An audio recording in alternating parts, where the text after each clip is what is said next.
Swish. Alrighty, what's going on, everybody? Welcome to another episode of Timeout with Doc and Caveman. You are here with Dr. Fantasy, and as always, my co-host, the Fantasy Caveman. Before we start, make sure you subscribe to our YouTube channel and wherever you listen to podcasts. We'll be posting all of these profiles and future content on both of those platforms. So if you want a notification anytime we release any NBA content, make sure you subscribe.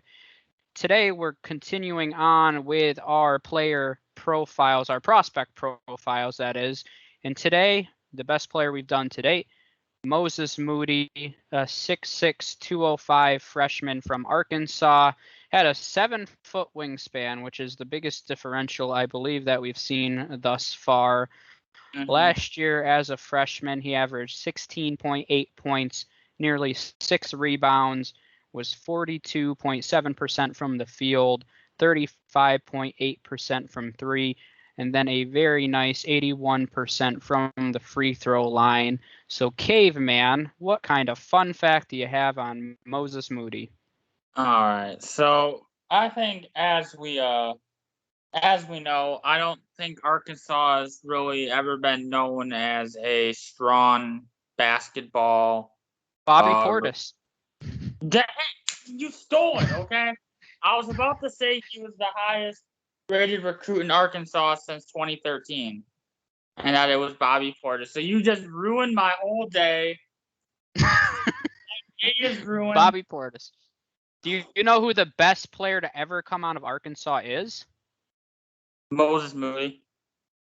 No, Joe Johnson went to Arkansas. I didn't know that until this episode. Oh, really? I didn't realize he went to Arkansas. Yep. All right. So, kind of mentioned it with his with his averages. Very good shooter. And we just got done talking about another great shooter in Josh Giddey. I think his Giddey, Corey Kispert. The other, not Giddey. We just did one on him, so I'm kind of confused. Corey Kispert, that's who I meant. Yeah. Him. Not I was like, Josh Giddey, good shooter. Holy cow. Okay, anyway. Okay.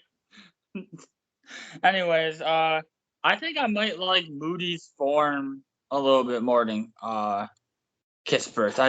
It's just silky smooth, and I think his 3-point percentage is going to improve with better decision making on when to take his threes. But aside from his good shooting form, I think the surprising thing is partly due to his wingspan, but he averaged 2 offensive rebounds a game, which for his position is pretty good, I would say. And I think a lot of that is attributed to his 7-foot wingspan when he's 6'6". So that's going to be big for him at the next level. If he's able to grab some offensive rebounds at the next level, I think that is going to be huge for him. Then the final thing I wanted to say is with his free throw percentage, it's at 81%. That is good, especially considering the fact that he does a pretty good job at getting to the line and selling fouls. And we know, love it or hate it, a lot of your success in this league is going to be partly determined by how well you are able to sell fouls and get to the free throw line. You see guys like James Harden being the primary guy at being able to sell fouls, and if he's able to translate his ability to sell fouls at the next level, I think he's gonna be able to really thrive there. Yeah, and I really like Moses Moody. He does a lot really well. Really well. And you mentioned the form is really nice. Him and Kispert, they're probably the 2 best shooters in this class. A lot of people say it is Moses Moody, even though his percentage was much lower. And like you said, a lot of that has to do to his shot selection. But yeah, I mean, he definitely has the ability to be an elite 3-point shooter. I mean, he could be the best and most versatile. We've mentioned some guys who are versatile defenders, but he could be this class's best defender. He has that kind of upside. He was very good defensively at Arkansas, and Arkansas as a team last year were very good defensively, and he was a big reason for that. So I love his defensive potential. You see, he's another guy similar to when we talked about Kispert too, which is apparently we're talking about Corey Kispert a lot in this episode, but he moves really well without the ball, which when you have a player like this, because I don't think that Moses Moody is going to be a primary ball handler for anybody, you need to have that ability to move off of the ball. And he has a very high offensive and defensive IQ. So I really like what I see from him, and I think he does once again. He does not only does he do a lot of the little things well, he does them really well to where I think that his floor is a high level 3 and D kind of player. And we'll talk about that with some of the comparisons. But he also, the other thing I don't think either one of us mentioned, he does have good vision too. Even though he's not a primary ball handler, he doesn't make a ton of mistakes with the ball in his hands, and he does set up his teammates fairly well. So I think that is a strength for his length. Even though he's not a primary ball handler, I don't think that's what he's going to be asked to do at the next level. Now let's go to his weaknesses then. I think offensively, the biggest thing that stuck out to me is and you mentioned it with his shot selection. I think he settled for jumpers sometimes. It's almost like he's too confident in his jumper to where he doesn't try to create open shots in the lane, because he has the athleticism to get around people and get to the basket, but he chooses not to. So I think that's something, if he can get a little more creative, and it's one thing you mentioned this before with another prospect, but he's just not, he doesn't play with explosiveness. And he's a guy, I think he can play with explosiveness. I just think he's got to be more aggressive. And I think that's going to be the determining factor, whether he's a high level 3 and D player or if he's a guy that makes a few all-star teams.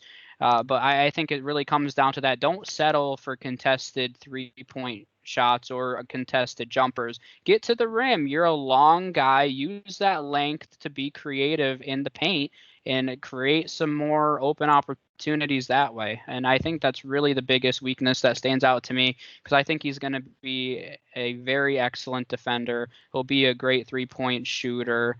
It's just a matter of, can he make his offensive game more well-rounded? Yeah, you mentioned that, and that's the biggest thing that stood out to me. I think the biggest thing with him, piggybacking off of that, with his finishing ability, is he only shot 53% around the basket.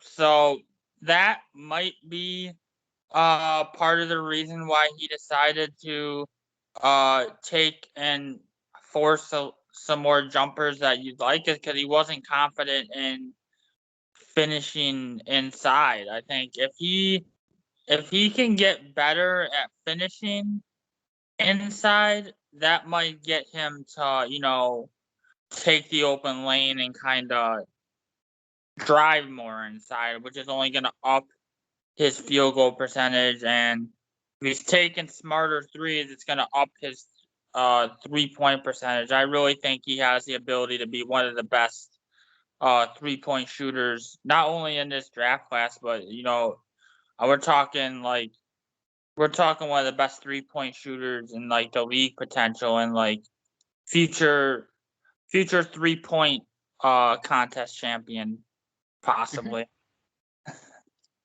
Yeah, no, So he's a guy. I think him and Kisper, I could see both of them showing up in a few 3-point contests. I think they both have that kind of ability. mhm. So let's go to ideal fits and NBA comparisons. I have 3 fits here. I said the Sacramento Kings, who we've mentioned a few times, looking for, shooters too, along De'Aaron Fox. They could use, and Halliburton for that matter. So I think that he would be a nice fit along with his defensive ability, which they could use an improvement on that side of the ball as well. So when you couple his shooting ability with what they currently have and their need for that guy that can step in and play the three for him, I think he'd be a nice fit with the Kings. I also said the Pacers. The Pacers have a nice, well-rounded lineup, but they could still use another strong wing 3-and-D kind of player to start and come off the bench for him. I think right now Justin Holiday is starting for him. So, I think Holiday is a good rotational piece, but not a guy you necessarily want in your lineup every single night. And yeah, to whenever TJ Warren decides to come back. Yeah. If that's ever, no, he'll come back. But and then I also had the Orlando Magic. Once again, the Magic need everything, so I'm not going to harp on that point. But I just can where they pick at number 8. I think it's a realistic landing spot because I do think that Moody has one of the compared to the players we've talked about. He definitely has a rare combination of, I think, a really high floor, and he also does have a nice ceiling. I don't think that it's necessarily a superstar ceiling, but I think that he has an all-star ceiling. So when you couple that with that high all-star games, yeah, not that he's going to be a consistent all-star, but if at the end of his career he had 2 or 3, would I be surprised? I definitely wouldn't be. So, yeah, that's why I think that you'll see him go in the top 10. Yeah, I would say the Magic, pretty much anybody that Has talent. Anybody that can dribble the basketball can play for the Magic at this point. I mean, I also had and I kind of throw this team around with every shooter too, but I had Golden State down. I mean, can you imagine him as another shooting threat on Golden State with the ability to play good team defense for him too? I mean, him and Steph in that backcourt, So I mean, he'd be probably more of like a sixth man. You you imagine Moses Moody as a sixth man for the Warriors to give him that much shooting ability off the bench? That would just be insane. That would make my mind explode. I mean, but it's not bad. And I feel like I don't know why I'm saying more shooters should go to Golden State, but just beat them with shooting. Like, just keep. Oh my gosh, yeah. I mean, it's crazy to think with the Warriors.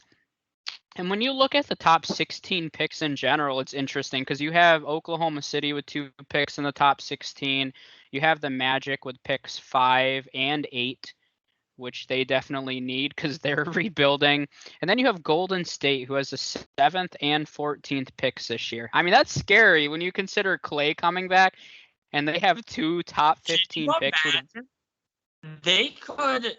I think Golden State is in a position where they could package one of those picks with asset or two that they have, and you could look at Golden State getting a top 3 pick, possibly with Clay coming back, with Steph and Draymond, and then that's Golden State's in a great position. I mean, they've been not good for like the past 2 seasons, but not saying their dynasty is gonna be coming back, but I think you're gonna see Golden State have a real chance at being title contenders again, especially if they get this guy. I mean, I would love if they were able to get Moses Moody, which is very in the cards for them with where they pick, so it's very possible. Yeah, I mean, the one mock that I'm looking at right now has them taking Moody at number 7 and then getting Zaire Williams at 14. So, I mean, when you add those two, and I'm not high on Zaire Williams, but to be put in a situation like that, I think would be really ideal for him. So, yeah, I think that would be interesting. I think it's just going to be interesting to see what they do in general because they could package up Wiggins and both of those picks and, do a lot of damage and just continue to set themselves up for the future. So, yes. Yeah. All right, let's talk about some NBA comparisons. Wrap it up here for Moses Moody.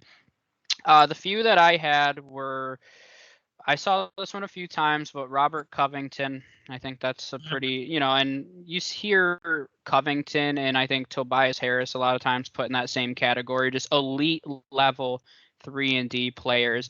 And that's what I think Moody has, that kind of upside. When I think about Tobias Harris, do I want Tobias Harris as one of the 2 best players on my team to win a championship? No. But if he's the 3rd or 4th best player on your team, I think that can still be a winning formula. And I think that's a kind of being the 2nd best player. I mean, offensively, not as a whole, but I guess that's a different conversation. Tobias Harris was their 2nd best player. Yeah, I guess so. But so I think that he has that kind of upside. And Tobias Harris, once again, I don't believe he's made an all-star team up to this point. You could double check that, but I could double check it. But he's a guy that if Tobias Harris made the all-star team, would it shock me? No, it wouldn't, because he's a really high-level player. Another one that I said more on the offensive side of the ball. I don't think that this player plays defensively like Moody does, but I said Buddy Hield as well. Yeah, just in terms of a guy that shoots a lot of threes, doesn't really drive to the basket. That's the offensive player that Moses Moody is right now. Now, once again, he has more defensive ability, but I think offensively they line up. And then on the lower end, the 2 guys I had, Danny Green was one. Danny Green's made a couple all defensive teams, has been a really high level 3-and-D player, but on championship teams. So I think that it could be a realistic career for Moses Moody as well, just being a guy that is a high-level 3-and-D rotational piece for somebody. And then the other guy, I said before I had a Marquette guy, but that's Wes Matthews, another strong 3-and-D guy that's been on a few championship-level teams. And I think that's kind of I think Danny Green could be his lower-end comparison. And when you talk, and that's why I think that he's such an intriguing prospect, is you could get a borderline all-star player or an all-star player, or you get a guy like Danny Green. And I think either way, you kind of win because you're getting quality. Oh yeah, I could see that Danny Green. I think that would be kind of the lowest he can be, and if he's that, then even that is, you'll take that. So, the name that I saw being compared to and upset that they did it and not me, that's Chris Middleton. I think he's almost a carbon copy of Chris Middleton. If we're being in terms of just the way his shooting ability, Middleton has a very smooth stroke. Some of his weaknesses too are very similar.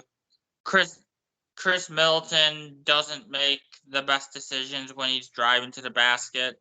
And that's evident that we see in these finals, but that's another discussion. But I see a lot of Chris Middleton in him. Paul George as well. I see a lot of Paul George in him. Paul George is definitely one of the premier 3-and-D. Paul George might be a little bit more than a 3-and-D guard, but even on the low end for Paul George, he's a premier 3-and-D guard. Very similar to what I think Moody become now. I think Moody's a couple inches shorter than Paul George, but I believe Paul George is like 6'8", 6'9", I believe. And then I see a little bit, and if we're talking about another lower end comparison, I see some shades of KCP in him as well. Some Caldwell Pope. I think just the way Caldwell Pope's been a great solid defender, can shoot the 3 balls, so he's kind of like a lower end 3-and-D guy that I think it would be another name that I see. Okay. Yeah, I think that's a good one as well. So I think that's it for Moses Moody then. We're going to continue next with the top 10 prospects in the draft, which you could argue Moses Moody is. So we're already at the cusp there, but we'll be diving into those in the next week or so here. So we appreciate you guys watching. Make sure you subscribe on YouTube and wherever you're listening to podcasts, and we'll see you guys then. Yep.